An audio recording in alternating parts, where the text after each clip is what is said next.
മൂന്നാം മോദി മന്ത്രിസഭയിലെ മന്ത്രിമാർ ഓരോന്നായി ചുമതലയേൽക്കുകയാണ്. സുരേഷ് ഗോപി പെട്രോളിയം മന്ത്രാലയത്തിന്റെ ചുമതലയേറ്റു. കേരളത്തിലെ ടൂറിസത്തിന്റെ സാധ്യതകൾ പരമാവധി പ്രയോജനപ്പെടുത്തുമെന്ന് ചുമതലയേറ്റ ശേഷം സുരേഷ് ഗോപി പറഞ്ഞു.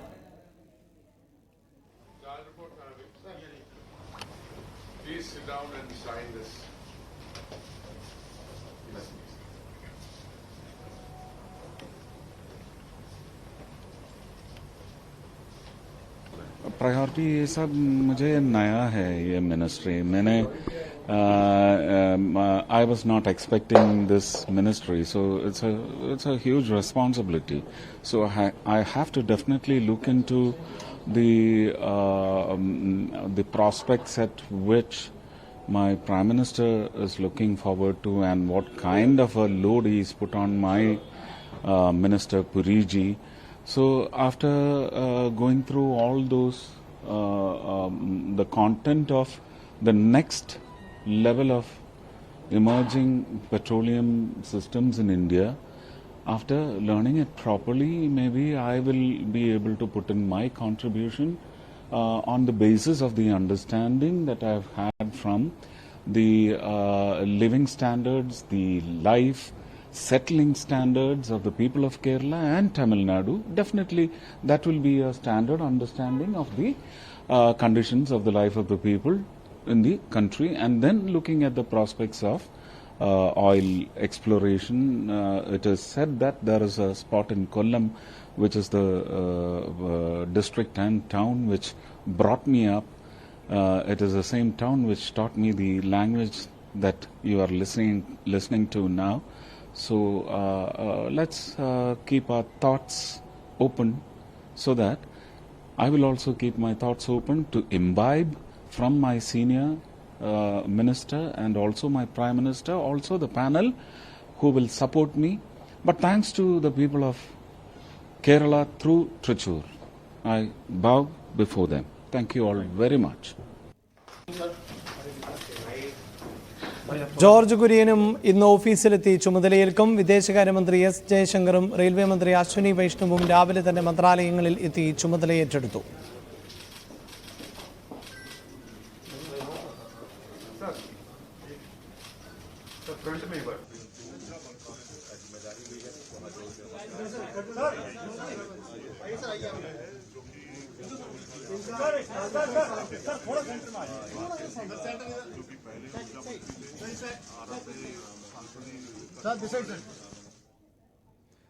പാർട്ടിയുടെ വിശദാംശങ്ങളുമായി നാഷണൽ ഡെസ്കിൽ നിന്ന് ER രാഗേഷ് ആണ് ചേരുന്നത്. രാഗേഷ്, മന്ത്രിമാർ ചുമതലയേൽക്കുന്നു. അതിലിപ്പോൾ കേരളത്തിൽ നിന്നുള്ള മന്ത്രിമാർ എന്നതാണല്ലോ നമ്മുടെ ശ്രദ്ധാകേന്ദ്രം.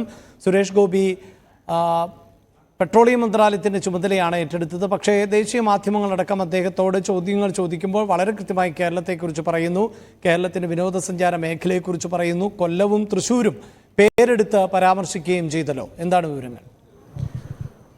അഭിലാഷ്, പെട്രോളിയം ഒപ്പം തന്നെ ടൂറിസം വകുപ്പുകളുടെ ചുമതല ഇപ്പോൾ സുരേഷ് ഗോപി ഏറ്റെടുത്തിരിക്കുകയാണ്. രാവിലെ ആദ്യം ശാസ്ത്രി ഭവനിലെത്തി പെട്രോളിയം മന്ത്രാലയത്തിന്റെ ചുമതല, പെട്രോളിയം മന്ത്രാലയത്തിൽ സഹമന്ത്രി സ്ഥാനമാണ് അദ്ദേഹം ഏറ്റെടുത്തത്. പെട്രോളിയം വകുപ്പിന്റെ ചുമതലയുള്ള മന്ത്രി ഹർദീപ് സിംഗ് പുരി അദ്ദേഹത്തെ സ്വീകരിച്ചു. അതിനുശേഷം മാധ്യമങ്ങളോട് സുരേഷ് ഗോപി പ്രതികരിക്കുകയുണ്ടായി. പ്രത്യേകിച്ച് പെട്രോളിയം വിലവർധന അടക്കമുള്ള വിഷയങ്ങളിൽ സുരേഷ് ഗോപി പ്രതികരിച്ചിട്ടുണ്ട്.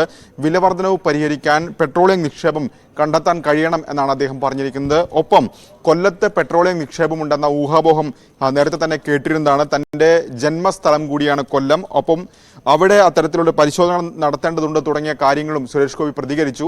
അതിനുശേഷമാണ് ടൂറിസം വകുപ്പിന്റെ സഹമന്ത്രി സ്ഥാനം അദ്ദേഹം ഏറ്റെടുത്തത്.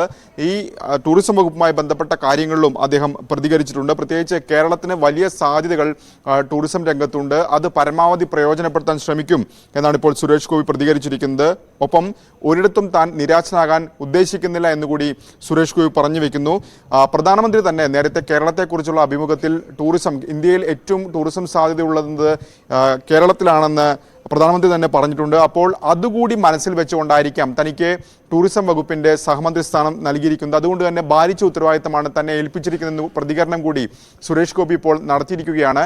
ഏതായാലും ജോർജ് കുര്യനും ഇന്ന് തന്നെ ചുമതല ഏറ്റെടുക്കും. 11:30 കൃഷിഭവനിലെത്തിയാണ് അദ്ദേഹം ചുമതല ഏൽക്കുന്നത്. കാരണം 2 വകുപ്പുകൾ ആണ് അദ്ദേഹത്തിന് സഹമന്ത്രി സ്ഥാനം ലഭിച്ചിരിക്കുന്നത്. ഒന്ന് ന്യൂനപക്ഷ ക്ഷേമത്തിന്റെ സഹമന്ത്രി സ്ഥാനം അദ്ദേഹത്തിന് ലഭിച്ചിട്ടുണ്ട്. ഒപ്പം ഫിഷറീസ് വകുപ്പിന്റെ സഹമന്ത്രി സ്ഥാനവും ജോർജ് കുര്യനുണ്ട്. അതിൽ ഫിഷറീസ് വകുപ്പിന്റെ സഹമന്ത്രി സ്ഥാനമാണ് 11 കൂടി കൃഷിഭവനിലെത്തിക്കൊണ്ട് ജോർജ് കുര്യൻ ഏറ്റെടുക്കുക.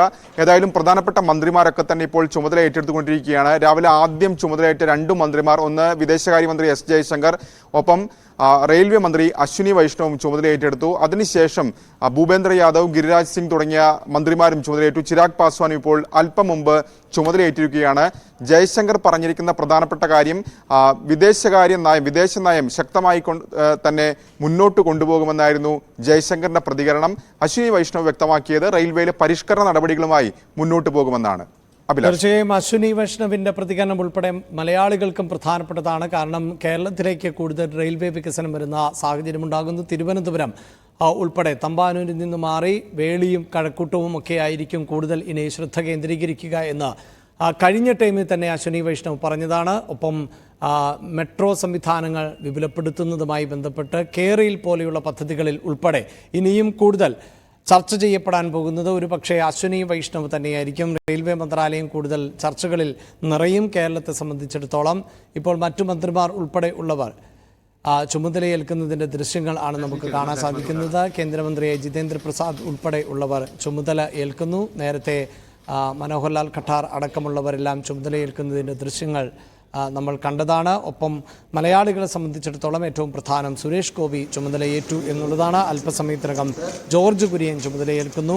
ജോർജ് കുര്യന് ന്യൂനക്ഷേമ അല്ലെങ്കിൽ മൈനോറിറ്റി അഫയേഴ്സിന് പുറമെ, ന്യൂനപക്ഷ ക്ഷേമത്തിന് പുറമെ ഇത്തവണ ഫിഷറീസ് വകുപ്പിൻ്റെ കൂടി സഹചുമതലയുണ്ട്. തീർച്ചയായും അതും കേരള തീരങ്ങളെ സംബന്ധിച്ച് കേരളത്തിലും അത്തരം സാധ്യതകളുണ്ട് എന്നതുകൊണ്ട് തന്നെ പ്രധാനപ്പെട്ട വകുപ്പുകൾ മലയാളികൾക്ക് ലഭിച്ചിട്ടുണ്ട് എന്നുകൂടി പൊതുവെ വിലയിരുത്തപ്പെടുന്ന സാഹചര്യം ആണുള്ളത്. രാകേഷ്, ഇങ്ങനെ ചുമതല ഏറ്റെടുക്കുമ്പോഴും ഒരു അതൃപ്തി എന്നത് ഇപ്പോൾ പുറത്തു വരുന്നത് NCP പക്ഷത്തിന് പുറമെ ശിവസേനയിലെ ഷിൻഡെ പക്ഷത്തിന് അതൃപ്തിയുണ്ട് എന്നുള്ളതാണ്. ക്യാബിനറ്റ് പദവി നൽകാത്തതാണ് ഈ അതൃപ്തിക്ക് കാരണം. ഇത് അനീതിയാണ് എന്ന് പാർട്ടി നേതാവും MP-യുമായ ശ്രീരംഗ് ബർനെ തുറന്നടിക്കുകയും ചെയ്തിട്ടുണ്ട്. ഇതോടെ മഹാരാഷ്ട്രയിലെ മഹായുതി സഖ്യത്തിലും പ്രതിസന്ധി രൂക്ഷമാവുകയാണ്. ഈ മഹാരാഷ്ട്രയിലേക്ക് വരുന്നതിന് മുമ്പ് ഈ മന്ത്രിസഭയിലെ ശിവസേനയുടെ ഇടം എന്നത് ഉൾപ്പെടെ ചർച്ച ചെയ്യപ്പെട്ട സാഹചര്യമാണ്. NCPക്ക് ക്യാബിനറ്റ് പദവി ഇല്ലാത്തത് കൊണ്ട് തന്നെ മന്ത്രിസഭയുടെ ഭാഗമാവുകയും ചെയ്തില്ലല്ലോ.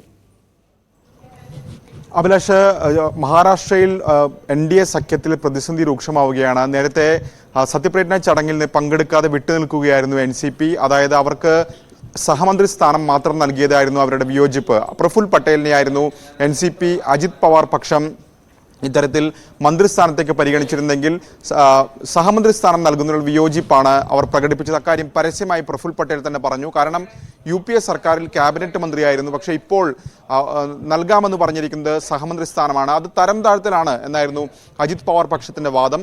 പക്ഷേ BJP അതിനോട് പ്രതികരിച്ചത് അജിത് പവാർ പക്ഷത്തിൻ്റെ പ്രകടനം വളരെ മോശമായിരുന്നു, ഒരു സീറ്റിൽ മാത്രമാണ് അവർക്ക് വിജയിക്കാൻ സാധിച്ചത് എന്നായിരുന്നു BJP ആ വിഷയത്തോട് പ്രതികരിച്ചത്.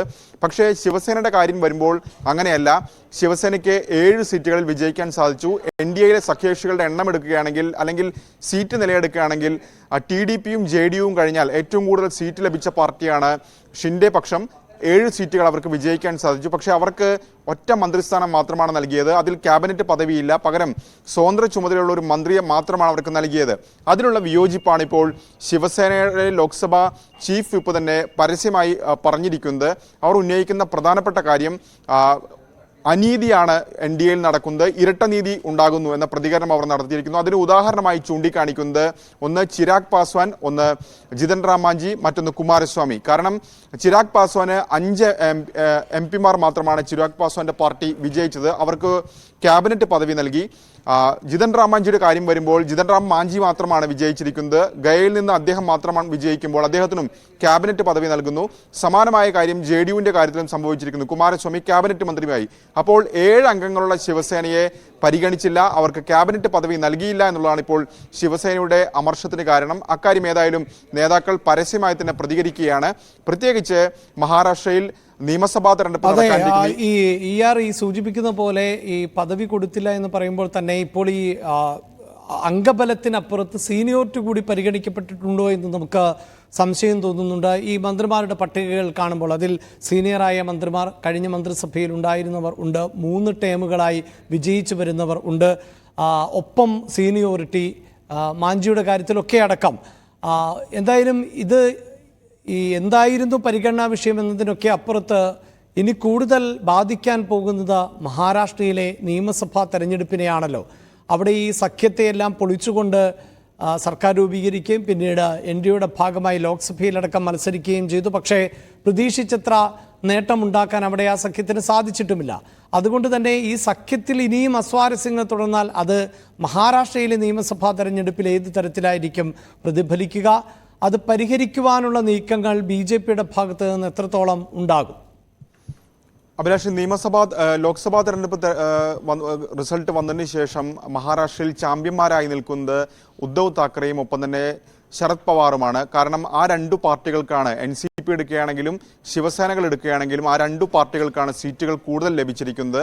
അപ്പോൾ അതിനിടയിൽ 7 സീറ്റുകൾ NDAയിൽ ലഭിച്ചു എന്നുള്ളത് ഷിൻഡെ പക്ഷത്തിന് ആശ്വാസമായിരുന്നു. അജിത് പവാർ പക്ഷം 1 സീറ്റിൽ ഒതുങ്ങിയെന്ന് നിൽക്കുമ്പോഴും 7 സീറ്റുകൾ, പ്രത്യേകിച്ച് 7 സീറ്റ് എന്ന് പറയുന്നത് ഒരു സഖ്യകക്ഷി സർക്കാരിൽ നിർണായക സംഖ്യയാണ്.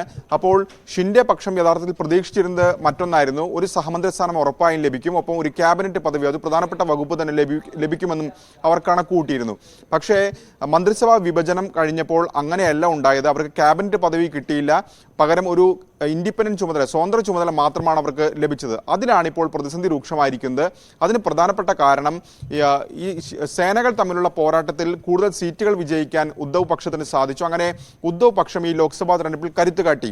അപ്പോൾ ഇനി 6 മാസത്തിനകം തന്നെ നിയമസഭാ തെരഞ്ഞെടുപ്പ് നടക്കാനിരിക്കുകയാണ്. അങ്ങനൊരു ഘട്ടത്തിൽ കേന്ദ്രമന്ത്രി സഭയിൽ നിന്ന് തഴയുന്നു എന്നതും ശിവസേനയെ, ഷിൻഡെ പക്ഷത്തെ പ്രതിസന്ധിയിലാക്കുന്നുണ്ട്. അജിത് പവാർ പക്ഷത്തിനും സമാനമായ പ്രശ്നമാണ് അവർ നേരിട്ടത്. കാരണം MLA-മാരിൽ ഭൂരിഭാഗവും അജിത് പവാർ പക്ഷത്താണെങ്കിൽ പോലും ഈ തെരഞ്ഞെടുപ്പ് ഫലം പുറത്തു വന്നതിന് ശേഷം കൂടുതൽ പേരും ശരത് പവാർ പാളയത്തിലേക്ക് മടങ്ങിപ്പോകണമെന്ന ആഗ്രഹം പ്രകടിപ്പിക്കുകയാണ്. അങ്ങനെ ഒരു പിളർപ്പിന്റെ വക്കിൽ അജിത് പവാർ പക്ഷം നിൽക്കുന്നു.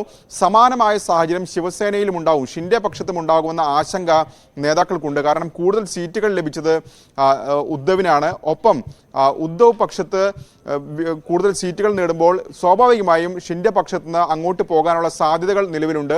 അതുകൊണ്ടാണ് ഇപ്പോൾ ഏതായാലും ഇതിനെ പരസ്യമായി തള്ളിപ്പറഞ്ഞ് രംഗത്ത് വരാൻ ഇപ്പോൾ കൂടുതൽ നേതാക്കളെ പ്രേരിപ്പിച്ചിട്ടുള്ളത്. ഏതായാലും ഈ പ്രതിസന്ധി ഉടനടി പരിഹരിക്കേണ്ടതുണ്ട്. അതുകൊണ്ട് തന്നെ ഈ പ്രശ്നം തൽക്കാലത്തേക്കെങ്കിലും പരിഹരിക്കാനുള്ള നീക്കങ്ങൾ, ആ ചർച്ചകളിലേക്ക് കടക്കാനാണ് ഇപ്പോൾ ഏതായാലും BJP നേതൃത്വത്തിന്റെ തീരുമാനം. അഭിലാഷ്, വാർത്തയുടെ വിശദാംശങ്ങളാണ് നാഷണൽ ഡെസ്കിൽ നിന്ന് ER രാഗേഷ് പങ്കുവച്ചത്. മോദി